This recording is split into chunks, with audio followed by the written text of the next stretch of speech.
प्रिय भक्तों, आइए हम जानते हैं कि षष्ठीला एकादशी कब मनाई जाएगी।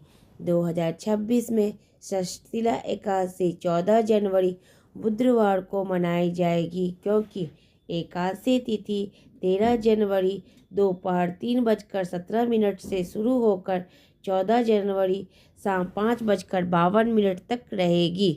उदय तिथि के अनुसार 14 जनवरी को व्रत रखा जाएगा, जिसका पारण 15 जनवरी को होगा।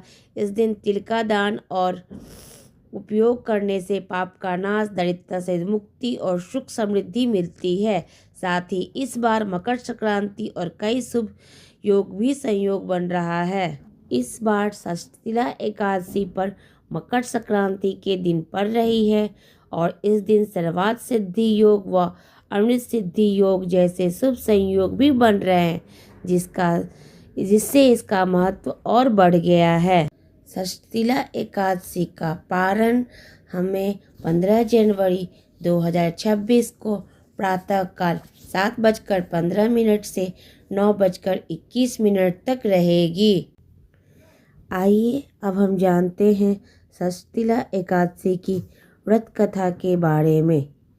भगवान श्री कृष्ण के श्रीमुख से एकादशियों का महात्म्य सुनकर श्रद्धापूर्वक उन्हें प्रणाम करते हुए अर्जुन ने कहा, हे केशव, आपके श्रीमुख से एकादशियों की कथा सुनकर मुझे असीम आनंद की प्राप्ति हुई है। हे मधुसूदन, कृपया कर अन्य एकादशियों का महात्म्य सुनाने की भी अनुकंपा करें। तब श्री कृष्ण ने कहा, हे अर्जुन, अब मैं माघ मास में पड़ने वाली कृष्ण पक्ष की षष्ठीला एकादशी व्रत की कथा सुनाता हूँ। एक बार दालभ्य ऋषि के पुलत्स ऋषि से पूछा, हे ऋषि श्रेष्ठ, मनुष्य मृत्यु लोक में ब्रह्म हत्या आदि महापाप करते हैं और दूसरे के धन की चोरी तथा दूसरे की उन्नति देखकर ईर्ष्या आदि करते हैं। हे महान पाप मनुष्य क्रोध, ईर्ष्या, आवेग और मुक्तावश करते हैं और बाद में शोक करते हैं कि हाय, यह हमने क्या किया है। हे महामुनि, ऐसे मनुष्यों को नरक से बचाने का क्या उपाय है? कोई ऐसा उपाय बताने की कृपा करें जिससे ऐसे मनुष्यों को नरक से बचाया जा सके, अर्थात उन्हें नरक की प्राप्ति न हो।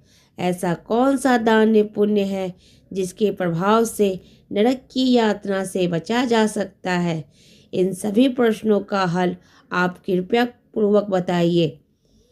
दालभ्य ऋषि की बात सुन पुलत्स ऋषि ने कहा, हे मुनि श्रेष्ठ, आपने मुझसे अत्यंत गूढ़ प्रश्न पूछा है। इससे संसार में मनुष्यों का बहुत लाभ होगा। जिससे रहस्य को इंद्र आदि देवता भी नहीं जानते, वह रहस्य मैं आपको अवश्य ही बतलाऊंगा।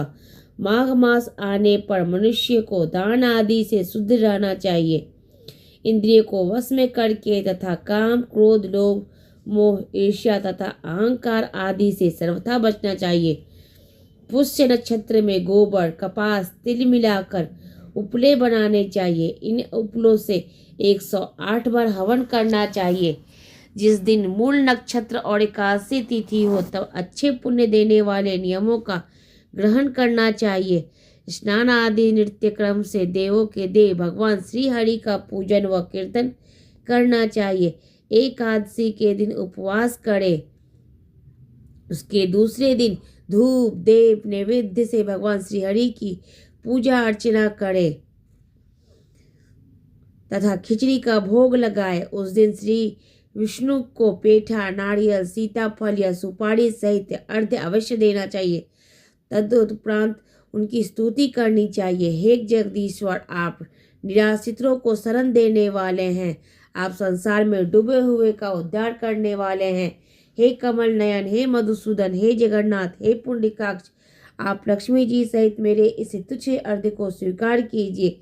इसके पश्चात ब्राह्मण को जल से भरा घड़ा और तिल दान करना चाहिए। यदि संभव हो तो ब्राह्मण को गौ और तिल दान देना चाहिए। इस प्रकार मनुष्य जितने तिलों का दान करता है वह उतने ही सहस्र वर्ष स्वर्ग में वास करता है। तिल स्नान, तिल की उपटन, तिलोदक, तिल का हवन, तिल का भोजन, तिल का दान, इस प्रकार 6 रूपों में तिलों का प्रयोग षष्ठिला कहलाती है। इससे अनेक प्रकार के पाप नष्ट हो जाते हैं। इतना कहकर पुलस्त ऋषि ने कहा, अब मैं आपको एकादशी की कथा सुनाता हूँ। एक बार नारद मुनि ने भगवान श्री हरि से षष्ठिला एकादशी का महात्म्य पूछा। वे बोले, हे प्रभु, आप मेरा प्रणाम स्वीकार करें। षष्ठिला एकादशी के उपवास का क्या पुण्य है, उसकी क्या कथा है, कृपया कर मुझसे कहिए। नारद की प्रार्थना सुन भगवान श्री हरि ने कहा, हे नारद, मैं तुम्हें प्रत्यक्ष देख सत्य वृतांत सुनाता हूँ, ध्यान पूर्वक सुनो। बहुत पहले मृत्यु लोक में एक ब्राह्मणी रहती थी। वह सदा व्रत उपवास किया करती थी। एक बार वह 1 मास तक उपवास करती रही। इससे उसका शरीर बहुत कमजोर हो गया। वह अत्यंत बुद्धिमान थी। फिर उसने सभी देवताओं तथा ब्राह्मणों को निमित्त अन्न आदि का दान नहीं किया।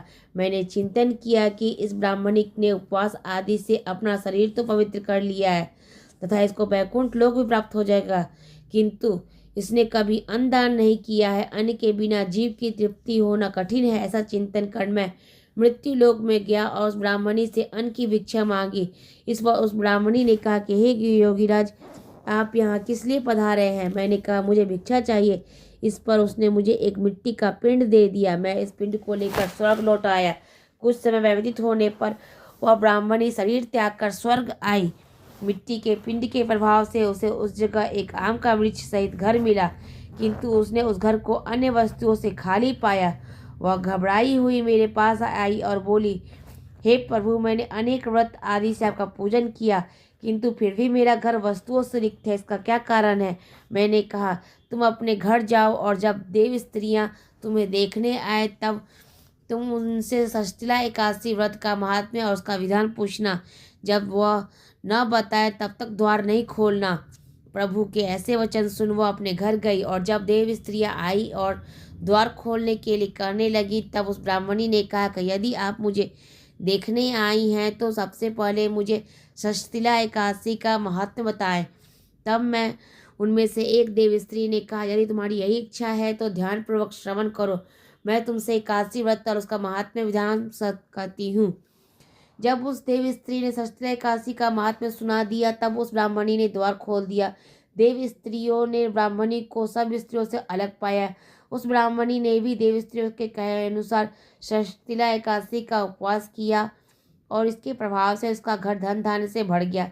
अतः हे पार्थ, मनुष्य को अज्ञान को त्याग कर षष्ठिला एकादशी का उपवास करना चाहिए। इस एकादशी व्रत के करने वाले को जन्म जन्म की निरोगता प्राप्त होती है। इस उपवास से मनुष्य के सभी पाप नष्ट हो